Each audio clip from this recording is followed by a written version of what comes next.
ఈరోజు మనం ఒక అద్భుతమైన విషయాన్ని లోతుగా చూడబోతున్నాం. మన ముందున్నది దస్సుత్తరసుత్త నుండి తీసుకోబడిన ఒక భాగం.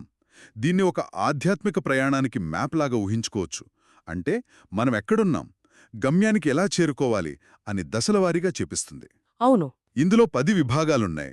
ప్రతి విభాగంలో 5 ముఖ్యాంశాలు.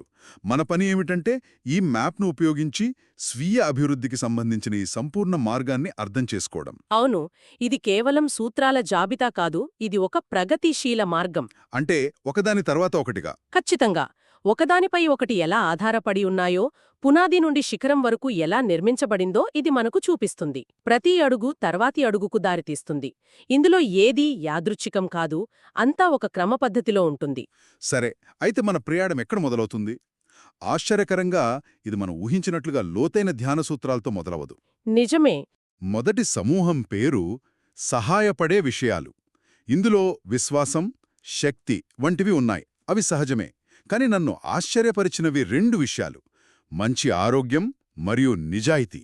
అవును. అవి చాలా ఆచరణాత్మకమైనవి. మంచి ఆరోగ్యమంటే జీర్ణ వ్యవస్థ సరిగా పనిచేయడం, శరీరం సమశీతోష్ణ స్థితిలో ఉండటం.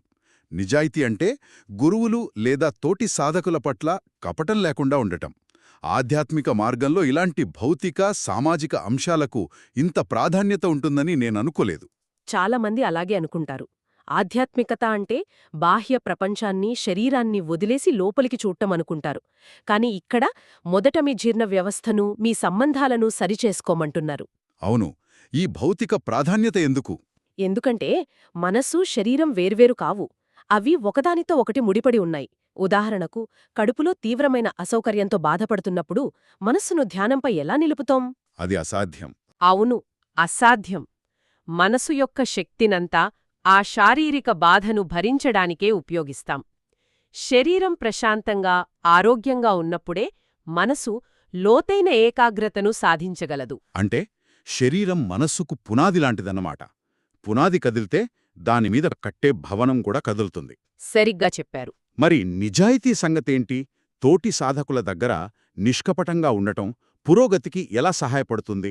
ఇది కూడా మానసిక పునాదికి సంబంధించినదే. ఒక భిక్షువు తన గురువుతో లేదా తోటివారితో ఏదైనా విషయంలో అబద్ధం చెప్పాడనుకుందాం.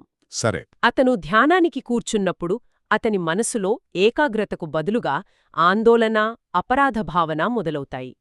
నా అబద్ధం బయటపడుతుందా, వారికి నా గురించి ఏం తెలిసిందో వంటి ఆలోచనలు మనసును తొలిచేస్తుంటాయి. అవును. ఈ మానసిక గందరగోళమున్నప్పుడు ప్రశాంతత ఎలా సాధ్యమవుతుంది? నిర్మలమైన మనస్సాక్షి అనేది ఏకాగ్రతకు అవసరమైన నిశ్శబ్ద వాతావరణాన్ని సృష్టిస్తుంది. అందుకే స్థిరమైన శరీరం, నిర్మలమైన మనస్సాక్షి అనేవి లోతైన మానసిక సాధనకు పునాదులు. ఇప్పుడు స్పష్టంగా అర్థమైంది. అంటే ఆంతరంగిక ప్రయాణం మొదలుపెట్టే ముందు మన బాహ్య పరిస్థితిని, అంటే శరీరాన్ని, మన నైతిక ప్రవర్తనను చక్కదిద్దుకోవాలి. ఇది చాలా ఆచరణాత్మకమైన సలహా. నిజమే. ఈ పునాది బలంగా ఉంటేనే అసలు భవనం నిలబడుతుంది. మరి ఆ భవనాన్ని నిర్మించే పనిలో మనం ఎదుర్కోవాల్సిన అడ్డంకులేంటి?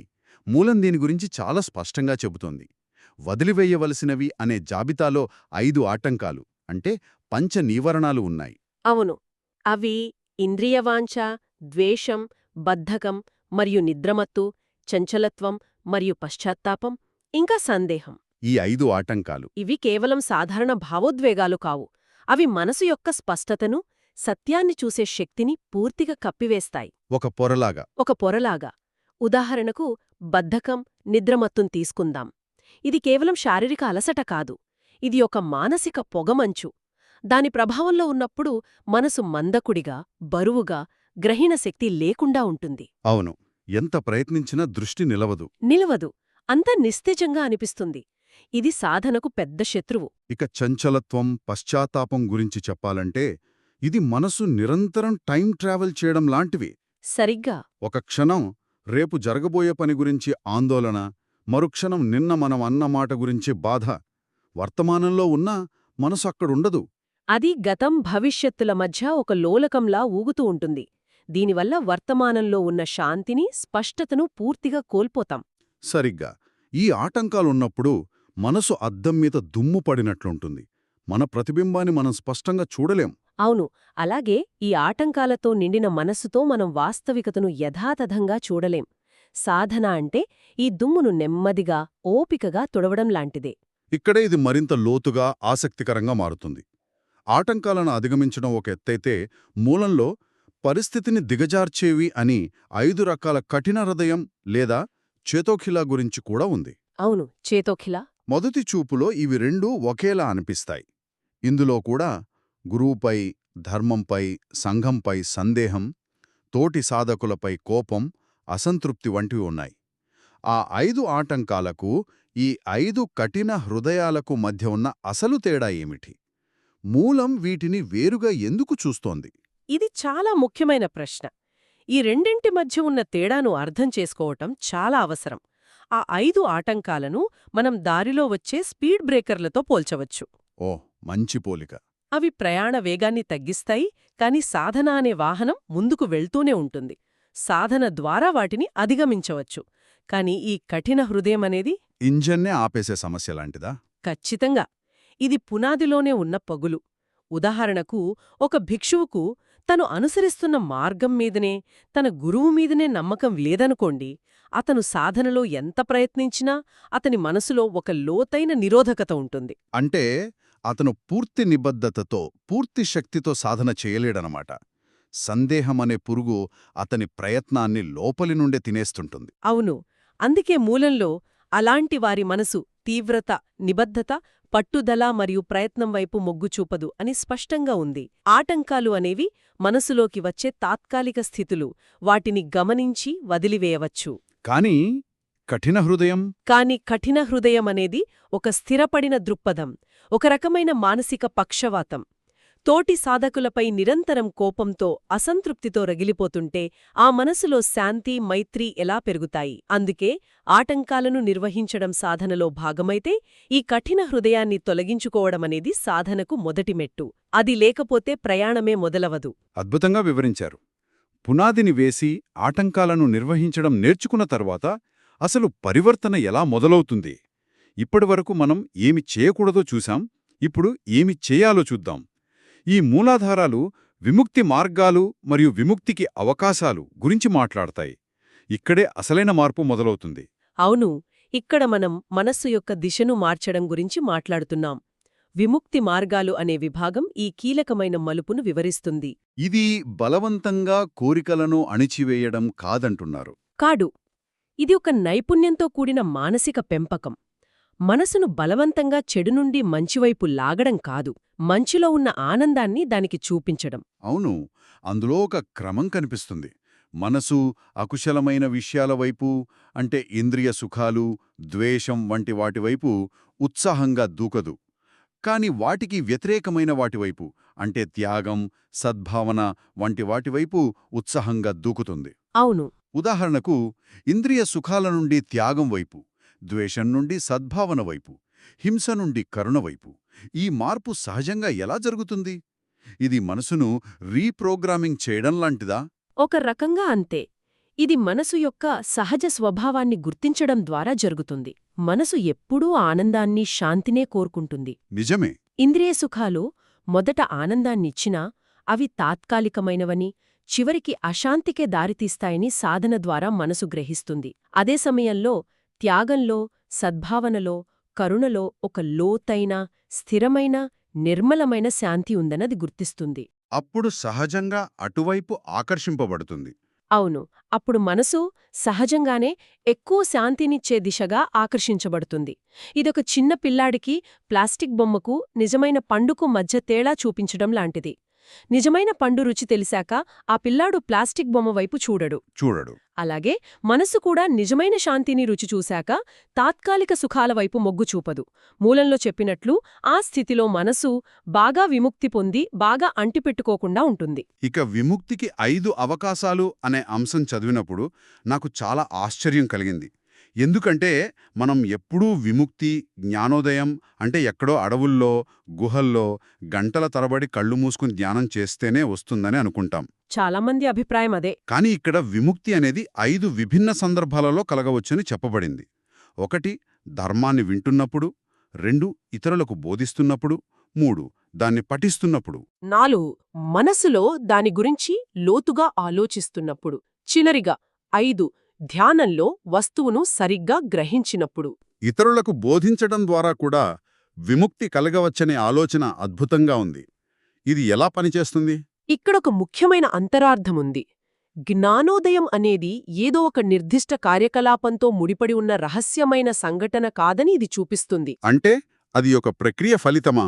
అది బోధనలతో వివిధ రూపాల్లో లోతుగా నిమగ్నమవ్వడం వల్ల కలిగే సహజ ఫలితం. ఈ 5 సందర్భాలలోనూ ఉన్న ఉమ్మడి సూత్రమేమిటంటే, మనసు సంపూర్ణంగా 100% ఆ క్షణంలో ఆ ధర్మంతో మమేకమవ్వడం. అంటే పూర్తి ఏకాగ్రత. అవును. ఉదాహరణకు, ఒకరు పూర్తి శ్రద్ధతో తెరిచిన మనసుతో ధర్మాన్ని వింటున్నప్పుడు వారి అహం, వారి సందేహాలు తాత్కాలికంగా పక్కకు తప్పుకుంటాయి. ఆ క్షణంలో సత్యం నేరుగా వారి హృదయంలోకి ప్రవేశిస్తుంది. అలాగే ఇతరులకు బోధిస్తున్నప్పుడు కూడా ఒక విషయాన్ని మనం ఇతరులకు స్పష్టంగా చెప్పాలంటే ముందు మనకు దానిపై పూర్తి స్పష్టత ఉండాలి. ఆ ప్రక్రియలో మన అవగాహన మరింత లోతుగా, పదునుగా మారుతుంది. ఖచ్చితంగా. ఆ క్షణంలో కూడా మనసు పూర్తిగా ఆ అంశంపైనే లగ్నమై ఉంటుంది. వినడం, చెప్పడం, పఠించడం, ఆలోచించడం, ధ్యానించడం ఈ 5 ఏది చేసినా మనసు ధర్మంతో సంపూర్ణంగా ఏకమైనప్పుడు ఒక రకమైన ఆనందం, ఉత్సాహం కలుగుతాయి. అవును, మూలమదే చెబుతోంది. ఈ నిమగ్నత వల్ల ఆనందం ఉదయిస్తుంది అని. అవును. ఆ తర్వాత ఒక డామినో ఎఫెక్ట్ లాంటిది మొదలవుతుంది. ఎలా? ధర్మాన్ని సరిగ్గా అర్థం చేసుకున్నప్పుడు కలిగే ఆనందం మొదటి డామినోను పడగొడుతుంది. ఆ ఆనందం వల్ల ఉత్సాహం కలుగుతుంది. ఉత్సాహంతో శరీరం ప్రశాంతంగా మారుతుంది. ప్రశాంతమైన శరీరంతో సుఖమనుభవంలోకొస్తుంది. సుఖంగా ఉన్నప్పుడు మనసు సహజంగానే ఏకాగ్రతను పొందుతుంది. సరిగ్గా. అంటే మార్గమేదైనా అది సరైనదైతే దాని ఫలితం ఈ మానసిక ప్రశాంతత మరియు ఏకాగ్రత. అదే విముక్తికి ద్వారం. అంటే ఏ మార్గంలో వెళ్ళినా పూర్తి నిమగ్నతే ముఖ్యం. అదే కీలకం. ఈ 5 అవకాశాలు సాధనకు విభిన్నమైన దారులున్నాయని, ప్రతి ఒక్కరి ప్రవృత్తికి, స్వభావానికి తగిన మార్గముంటుందని సూచిస్తున్నాయి. ఇది చాలా ఆశాజనకమైన విషయం. కాబట్టి వీటన్నింటినీ కలిపి చూస్తే మనకొక సంపూర్ణ చిత్రం కనిపిస్తోంది. ఈ మార్గం ఎంత ఆచరణాత్మకంగా, ఎంత సంపూర్ణంగా ఉందో స్పష్టమవుతోంది. ఇది మంచి జీర్ణక్రియ, నిజాయితీ వంటి చాలా ప్రాథమిక విషయాలతో మొదలవుతోంది. అవును. అక్కడి నుండి ఇంద్రియవాంఛ, ద్వేషం వంటి మానసిక ఆటంకాలను అధిగమించే చురుకైన సాధన ద్వారా కొనసాగుతోంది. చివరకు వినడం నుండి ధ్యానం వరకు అనేక విధాలుగా సంభవించే జ్ఞానోదయ క్షణాల వైపు నడిపిస్తుంది. ఇది ఒక సరళ రేఖలాంటి ప్రయాణం కాదు, ఒక సంపూర్ణ అభివృద్ధి. అవును. ఈ నిర్మాణం ప్రతి అంశం ముఖ్యమని చూపిస్తోంది. దేనిని విస్మరించడానికి లేదు.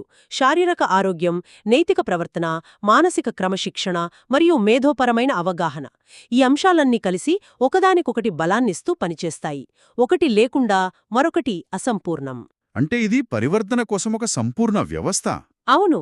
శరీరానికి, మనసుకు, ప్రవర్తనకు, జ్ఞానానికి మధ్య ఉన్న విడదీయరాని సంబంధాన్ని ఇది నొక్కి చెబుతోంది. చివరగా మన శ్రోతలు ఆలోచించడానికి ఒక విషయం వదిలిపెడదాం. ఈ మూలాధారాల చివరి భాగంలో సాక్షాత్కరించుకోవలసిన 5 విషయాల గురించి చెప్పబడింది. అవును. ఆ జాబితా ఇలా ఉంది: శీలం, సమాధి, ప్రజ్ఞ, విముక్తి మరియు విముక్తి జ్ఞానదర్శనం. ఇక్కడ గమనించాల్సిన విషయం ఏమిటంటే, విముక్తి అనేది చివరి దశ కాదు. జాబితాలో చివరిది విముక్తి యొక్క జ్ఞానం మరియు దర్శనం. ఇది చాలా ఆసక్తికరమైన విషయం. ఇది ఒక లోతైన ప్రశ్నను లేవనెత్తుతుంది. కేవలం విముక్తిని అనుభవించడానికి మరియు ఆ విముక్తి యొక్క స్పష్టమైన జ్ఞానం మరియు దర్శనం కలిగి ఉండడానికి మధ్య తేడా ఏమిటి? ఇది చాలా సూక్ష్మమైన, ముఖ్యమైన తేడా. బహుశా విముక్తి అనేది ఒక శిఖరాగ్ర అనుభవం కావచ్చు. ఆటంకాల నుండి, బాధల నుండి తాత్కాలికంగా పూర్తిగా బయటపడిన ఒక శక్తివంతమైన క్షణం. ఆ క్షణంలో స్వేచ్ఛను అనుభవిస్తాం. ఒక మెరుపులాంటిదా? ఒక రకంగా అంతే. కాని విముక్తి జ్ఞాన దర్శనం అనేది ఆ అనుభవాన్ని పూర్తిగా అర్థం చేసుకోవటం, దాన్ని స్థిరపర్చుకోవటం. అది ఎలా సాధ్యమైంది? దాని స్వభావమేమిటి? దానికి కారణమైన పరిస్థితులేమిటి? దాని నుండి వైదొలగడానికి కారణమయ్యేవి ఏమిటి అనే పూర్తి అవగాహన. అంటే అది కేవలం అనుభవం కాదు, అది పరివర్తన చెందిన ప్రజ్ఞ. సరిగ్గా. ఒకటి మెరుపులాంటిది అయితే మరొకటి సూర్యుడిలా స్థిరంగా ప్రకాశించడం లాంటిది. విముక్తి అనేది మనం అప్పుడప్పుడు ప్రవేశించే ఒక స్థిత, లేక మనం సాధించి మనలో శాశ్వతంగా నిలిచిపోయే లోతైన స్థిరమైన అవగాహన. దీనిపై సాధకులు లోతుగా ధ్యానం చెయ్యాలి.